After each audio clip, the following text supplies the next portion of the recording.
अमरावती शहरातील ऑटो चालक मालकांचा मेळावा घेण्यात आला। यामध्ये युनियनचे अध्यक्ष नितीन मोहोड यांनी ऑटो चालकांच्या समस्या आणि त्यावरच्या उपाय यावर चर्चा केलेली आहे। मोहोड यांच्या अध्यक्षतेखालीच हा मेळावा संपन्न झाला।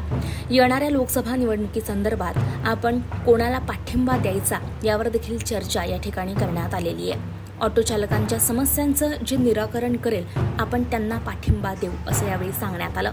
यावर पत्रकार परिषद घेऊन पाठिंब्याबाबत घोषणा करणार असल्याचं मोहोड यांनी सांगितलेलं आहे। देशोन्नती न्यूजसाठी सागर डोंगरे, अमरावती। ऑटो अमरावतीच्या ऑटो चालकांची सभा घेत असतो।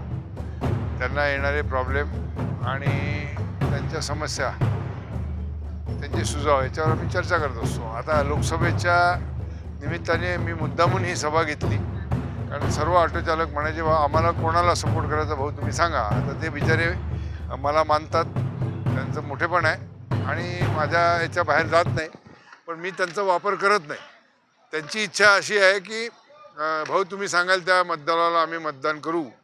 तर मी म्हटलं बा आपण उपेक्षित घटक आहोत समाजातले, तर आपल्याला अशा माणसाला आपण निवडून द्यायला पाहिजे की त्यांनी आपलं ऐकलं पाहिजे। आणि आपलं कधी ऐकेल तो जर तुम्ही तुमची ताकद जर दाखवून दिली तर आज अमरावती लोकसभा मतदारसंघामध्ये 21,000 ऑटो चालक आमचे आहेत। प्रत्येकाचे 5 वोट धरले आणि आमच्या व्यवसायावर अवलंबून असणारे पंक्चरवाले, टायरवाले, कुशनवाले, मेकॅनिक, ऑइलवाले असे काही अजून एक 10,000 लोक त्याच्यावर अवलंबून आहेत। असं त्यांचे 5 मतं पकडले तर आम्ही 1.5 लाखाचा एक गठ्ठा आमच्याकडे आहे।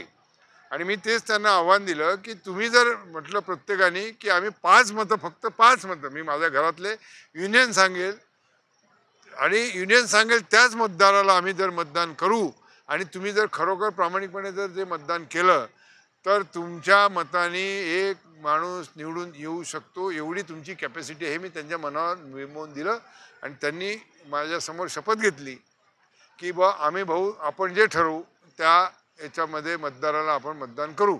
म्हणजे उद्या तुम्हाला हे अमरावतीचं उदाहरण जर अख्ख्या महाराष्ट्रामध्ये झालं तर आज मुंबईमध्ये, पुण्यामध्ये, औरंगाबादमध्ये इकडे तिकडे सर्व आमचे ऑटो चालक एवढे आहेत की ते कोणाचा पलटा जो आहे तो पालटवू शकतात। हे मी त्यांच्या मनावर बिंबवलं। म्हटलं तुम्ही आयुष्यभर, आता काही लोक होते 35-35 वर्ष त्यांनी ऑटो चालवले, त्यांना म्हटलं तुम्ही आयुष्यात तुम्हाला ना प्रॉव्हिडंट फंड आहे ना तुम्हाला पेन्शन आहे, काही आहे, तर म्हटलं मग तुमचे विषय मांडणार कोण जोपर्यंत तुमची ताकद माहीत होत नाही।